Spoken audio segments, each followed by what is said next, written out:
기도하겠습니다. 하나님 아버지, 우리의 인생이 정처 없이 떠돌며 표류하는 인생이 되지 않기를 원합니다.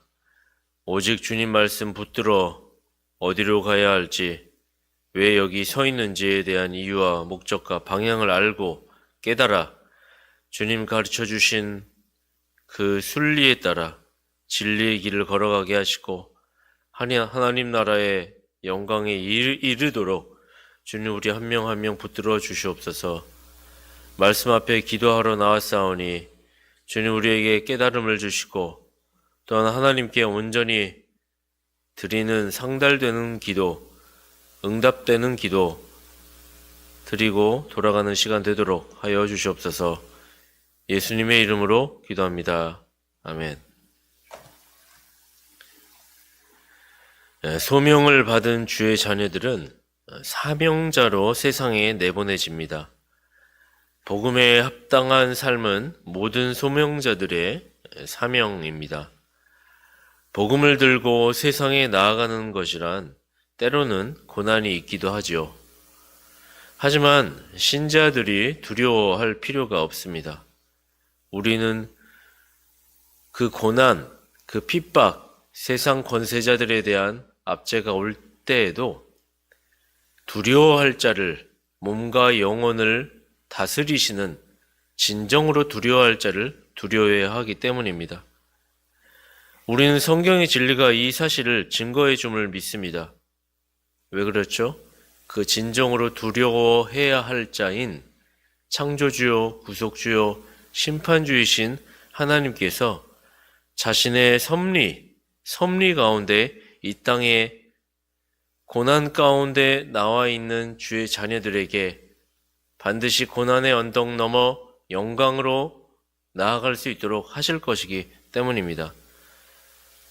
그러므로 우리는 하나님의 섭리 교리를 통하여 이것이 얼마나 큰 위로인지 알아야 할 것입니다. 첫째로 하나님의 섭리는 모든 피조물들과 모든 활동에 심지어 가장 작고 세밀한 부분에까지도 미침으로 신자에게 위로를 준다는 사실입니다. 29절이죠. 참새 2마리가 한 아사리온에 팔리는 것이 아니냐. 그러나 너희 아버지께서 허락지 아니하시면 그 하나라도 땅에 떨어지지 아니하리라. 주님의 섭리의 일반적인 범위가 모든 피조물에게 미친다고 하고 있고 심지어 가장 작은 미천한 참새에게까지도 미친다고 말씀해주고 계십니다. 이 작은 짐승도 너무나 하찮은 것이어서 한 마리로는 값을 매기지 않죠. 이 작은 짐승인 참새는 5마리가 되어야 조금이라도 가치가 있고 2 아사리온의 값어치를 매매할 수 있고 2마리가 되어야 한 아사리온에 팔리는 것이죠. 매매를 할 수가 있게 되는 것입니다. 그런데 하나님의 보살피심이 바로 이런 하찮은 값어치가 몇십 동전 몇 입 하는 거에까지도 미친다는 것입니다. 주님은 이렇게 말씀하시죠. 이어서 너희 아버지께서 허락하지 아니하시면 그 하나도 땅에 떨어지지 아니하리라. 우리도 아침에 이제 이른 아침에 출근을 하거나 길을 나서거나 전깃줄에 앉아있던 참새가 짹짹거리는 것을 보게 되죠. 비둘기가 요즘 많긴 하지만요. 근데 그 참새나 비둘기가 땅으로 내려와서 막 이것저것 막 쪼아 먹습니다. 주님은 그 참새가, 그 새가 미세한 빵 쪼가리를 먹기 위해 땅으로 내려앉는 그 행위까지도, 바로 이러한 사소한 일까지도, 또는 그런 새가 자연적으로 또는 어떤 사고로나 전깃줄에서 땅으로 떨어져 죽는 일까지도 하나님의 허락 없이는 일어나지 않는다고 말하고 있는 것입니다. 참새라는 존재가 얼마나 작은 존재입니까? 그런데 하나님은 그런 존재까지도 하나님의 섭리의 범주 안에 있다고 얘기하고 계시는 것이죠. 그렇다면 하물며 자신의 사랑하는 제자들, 자기의 형상으로 지은 자녀들 택자들의 죽음이야 더욱더 하나님의 섭리에 속하지 않겠습니까? 인간의 생사화복은 하나님의 뜻에 달려 있습니다. 이런 의미에서요. 그래서 그리스도인이라면, 목회자라면, 아니 나의 친구요, 나의 배우자요, 나의 자녀라면 결코 하나님의 허락 없이 고난 가운데 그리고 더 나아가 죽는 법이 없는 것입니다. 하나님의 섭리의 인도하심이 없이는 새가 사냥꾼의 그물에 걸리지도 않고 총에 맞지도 않고 장터에 팔려 나오지도 않는 것이죠. 제 아무리 원수들이 함정을 파놓고 공격을 할지라도 하나님께서 허락하시지 않으면 신자의 생명을 앗아갈 수가 없는 것입니다. 그러므로 주의 자녀들은 고난과 죽음을 두려워하지 말아야 할 것입니다. 특히 원수들의 공격에 의한 일이라면 더더욱 두려워하지 말아야 할 것입니다. 질병의 공격일지라도 두려워하지 말아야 할 것입니다. 오직 위로부터 오는 힘이 아니면 인간의 생명을 좌우할 수 없기 때문입니다. 하나님은 원수들의 공격을 무력하게 하실 수 있으신 분이시며 질병의 공격으로부터 때와 시간이 되지 않는 이상 버티게 하실 분이시며 우리의 영혼으로 하여금 하나님의 때와 목적이 이루어지기 전에는 결코 데려가시지 않으시는 분이심을 알아야 할 것입니다. 그러므로 두려워하지 마십시오. 30절, 31절입니다. 너희에게는 머리털까지 다 세신 바 되었나니 31절이죠. 두려워하지 말라. 너희는 많은 참새보다 귀하니라. 하나님의 섭리를 믿는 자라면 우리는 오늘의 삶 속에서 두려워할 필요가 없습니다. 우리는 참새보다 귀한 존재들이기 때문입니다. 다른 모든 피조물들은 사람을 위해 지음받았죠. 그런 피조물들은 모두 인간의 발 아래에 있는 것입니다. 그러므로 머리털까지 세신 바 되신 하나님께서 모든 시간의 흐름과 공간의 범위와 인생들의 생사화복을 합력하여 선을 이루실 하나님은 자신의 섭리의 방식으로 가장 선하게 이 땅을 운행해 나갈 것입니다. 이 사실로 우리는 오늘의 고난과 오늘의 질병과 오늘의 죽음의 문턱 앞에서 담대해야 할 것입니다. 담대해야 할 것입니다. 둘째로 영원한 운명의 판가름은 환난 날에 있을 우리의 고백에 달려 있음을 알아야 할 것입니다. 32절, 33절입니다. 누구든지 사람 앞에서 나를 시인하면 나도 하늘에 계신 내 아버지 앞에서 저를 시인할 것이요. 누구든지 사람 앞에서 나를 부인하면 나도 하늘에 계신 내 아버지 앞에서 저를 부인하리라. 신자가 때로 고난을 당할 때 담대하고 오히려 기뻐할 수 있는 이유는 다른 것이 아닙니다. 그것은 오늘 우리의 환난 날이 영원한 운명을 판가름하는 시금석이 될 것이기 때문입니다. 그래서 도리어 환난 날에 그리스도를 주로 고백하기를 부끄러워하지 않는다면 그것은 최고의 복을 쌓는 일이 될 것이기 때문이죠. 우리는 고난 가운데 이런 질병의 공격이든 원수의 공격이든 주님과의 관계나 내가 주님을 섬긴다는 사실과 그분에게 거는 나의 기대에 대해 절대로 부끄러워해서는 안 될 것입니다. 우리는 이보다 더 큰 보상은 없다고 여겨야 하며 주님을 고백하고 주님을 나의 주로 시인하는 것, 이것으로 어떠한 굴욕과 괴로움을 당한다 할지라도 이것 자체가 영원한 나라의 상급이요, 신자로서의 예수님의 증언이 될 것을 알고 우리는 이겨낼 수 있는 근거로 삼아야 할 것입니다. 만약 사람 앞에서 주님을 그리스도로 부인하는 일이 있게 된다면 이것은 너무나 끔찍한 일을 야기하게 될 것입니다. 주님의 영원한 심판대 앞에서 주께서 나를 모르겠다고 하실 것이기 때문입니다.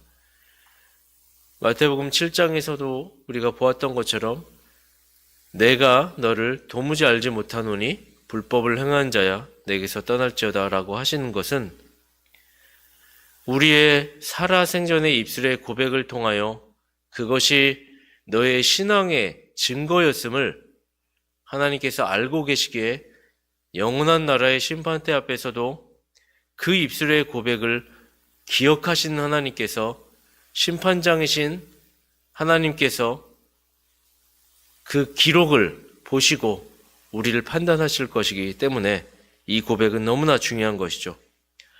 이것은 단순히 읊조리고 속삭이고 하는 그런 형식이 아닙니다. 우리가 지금 이 땅에서 믿음을 시인하죠. 고백을 하죠. 그런 요구를 세상에 나아가게 된다면 당하게 될 것입니다. 직장 생활을 하거나 또한 어느 공동체에 속해 있다면 더더욱 그런 요구사항을 받게 될 것입니다. 세상은 자기의 원리와 자기의 방식대로 자기의 공동체의 규율대로 세속적인 원리대로 회식 문화가 있으면 그러할 수 있고, 또한 기독교적인 세계관이 아닌 방식의 그런 문화들이 있죠. 그런 것으로 신자들에게 그냥 해봐.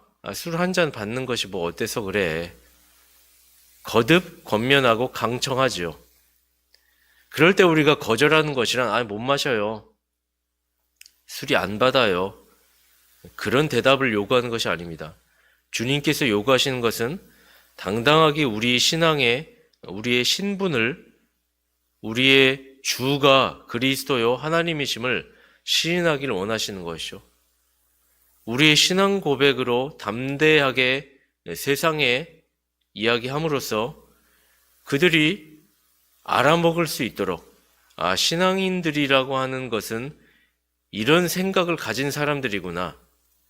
그리고 하나님의 이름을 그렇게 전함으로써 우리의 신앙 고백이 장차 있을 영원한 나라에서의 너의 신앙이 진실하였다라고 하는 것에 증거가 된다라고 하는 사실, 이것을 주님께서 요구하시는 것이죠. 우리가 세례를 받고 회중 앞에서 우리의 신앙을 고백하는 것은 괜히 있는 형식이 아닙니다. 세례를 받고 그리고 세례자가 될 때 사람들 앞에서 이 신앙 고백에 대하여서 믿고 따르겠습니까? 인도자가 질문을 하죠. 공회 앞에서 손을 들고 선서를 하는 것입니다. 큰 소리로 네! 그렇게 되기를 믿습니다. 네! 이것은 모든 공회 앞에, 사람들 앞에 나의 신앙을 외치는 성격, 마음으로 믿어 의에 이르고 입술로 시인하여 구원을 받는다라고 했던 그 우리 신앙을 고백하는 성격이 체계화되어 예배 안에 들어와 있는 것이죠. 그것은 심판대 앞에서 주님 나라의 서약식을 하는 것과 같습니다. 주님, 나의 신앙을 받아주십시오 라고 진실로 믿지 않으면 회중 앞에서 그 고백이 나오지 않을 것입니다. 그러나 작은 믿음일지라도 내가 회중 앞에서 그 부끄러움을 이겨내고 고백하였다면 그 진실한 고백은 하나님께 영광이요 주님의 제자임을 밝히 알리는 신분증이 될 것입니다. 우리의 믿음의 고백으로 우리 믿음의 신실성을 증거하십시다. 정리하면 두 가지죠.